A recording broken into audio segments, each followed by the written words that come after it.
Apresentação: Milton Jung e Cássia Godoy.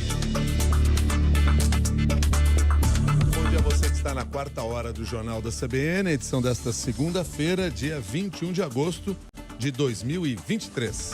9h05. Fator CBN, com Carlos Andreasa.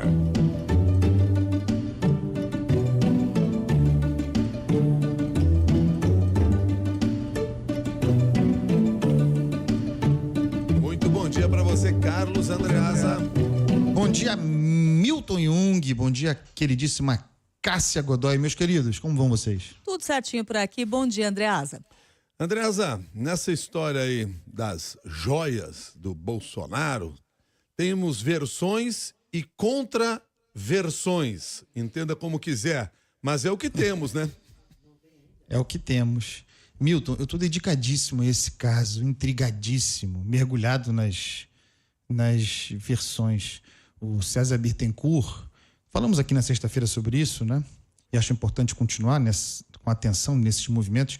O César Bittencourt é o terceiro advogado do tenente-coronel Mauro Cid e deu 4 entrevistas até agora, num espaço de menos de uma semana. Ele assumiu a defesa de Mauro Cid na última terça-feira e desde então deu várias entrevistas. Deu uma à Veja, falou com o Estadão, depois falou à Globo News, depois falou novamente, finalmente, ontem, publicada uma entrevista ao Estadão. E distribui versões. Aliás, deixa eu só te interromper um pouquinho, porque você não vai dizer isso, mas eu vou dizer por você.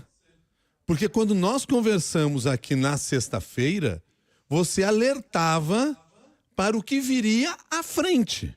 Você disse assim, tá dizendo isso agora, mas vamos ver em seguida o que vem. E aí foi aquele monte de mudança de opinião, né? Fechado aqui, porque eu sei que você não ia entrar nessa, mas eu vou entrar porque é até para registrar o nosso ouvinte aqui, né? Milton, mas é porque estava bastante claro que isso aconteceria. Nessa entrevista de ontem ao Estadão, publicada ontem no Estadão, ele diz o seguinte, explicitamente ele diz: eu vou dar 20 ou 30 versões. Posso dizer o que quiser. A versão da defesa efetivamente vai vir nos autos. Isso é importante porque a defesa ainda não existe. Ainda não preparou a defesa. O que o advogado está fazendo agora é testar textos, né? Testar possibilidades, testar versões. Não existe a defesa e pode ser que a defesa nem seja feita por César Bittencourt.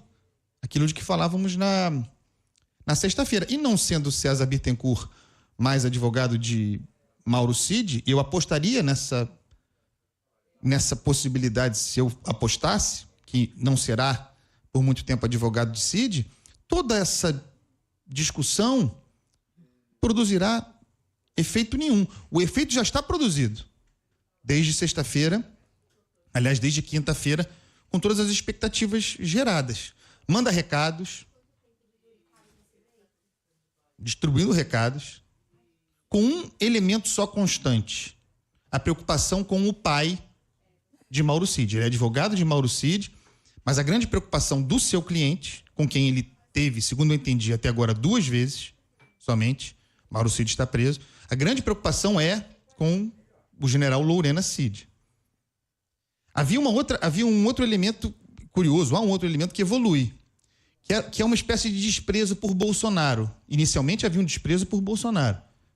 Aliás, o advogado diz, eu fui rever para ser justo aqui, ele diz sobre Bolsonaro: ele, Cid, abro aspas, ele, Cid, assume que foi pegar as joias, resolve isso lá, teria dito Bolsonaro. Ele foi resolver. A revista Veja então pergunta, essa é a primeira entrevista: quando o senhor fala resolve isso, vende as joias, é ordem de Bolsonaro?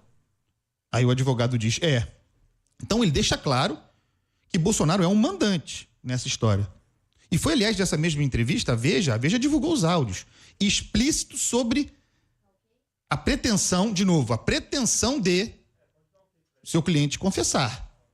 Ele fala em confissão. O que mudou de lá para cá?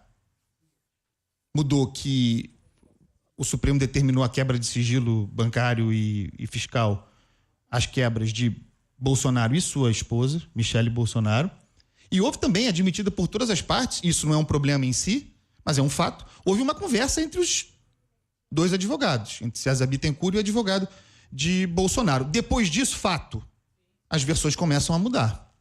Outras versões surgem. Eu falei sobre a constância, preocupação com o pai do seu cliente, com o general, já mais velho, Lorena Cid. E tem a mudança a que eu me referia, fiz esse preâmbulo sobre isso. Inicialmente um desprezo muito claro por Bolsonaro. Bolsonaro é o mandante, vai confessar, Mauro Cid é militar, cumpre missões. Já nessa última entrevista que deu ao Estadão ontem, o desprezo por Bolsonaro vira uma questão pessoal do advogado e não do seu cliente. Ele passa a falar que ele, o advogado, não gosta muito de Bolsonaro, não vai muito com a cara de Bolsonaro, então teria de se policiar para que isso não condicionasse a sua palavra. E aí surge uma tese convergente com a da defesa de Jair Bolsonaro, que é a... Chegou presente de fora, abro aspas para ele, chegou presente de fora, eles o executivo, o governo, a presidência da República, eles têm um departamento encarregado de despachar, reportar, catalogar e verificar esses tipos de presentes.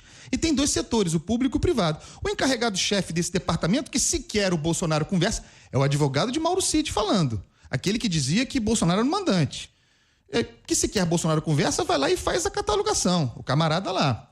Ele bota lá como público e é público. Os outros ele diz que é particular. Então é particular. Então isso é do presidente. E ele faz o que quiser, pode vender, claro.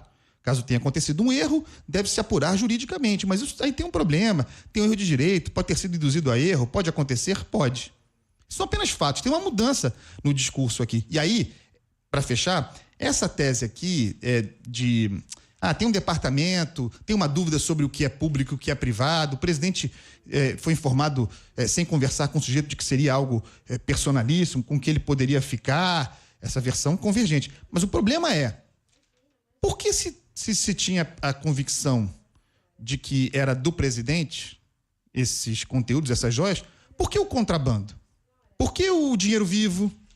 Por que a internalização de recursos? Aliás, para concluir, é o próprio César Bittencourt que diz isso. Na primeira entrevista à Veja, ele diz: a questão é que isso pode ser caracterizado também como contrabando. Tem a internalização do dinheiro e crime contra o sistema financeiro.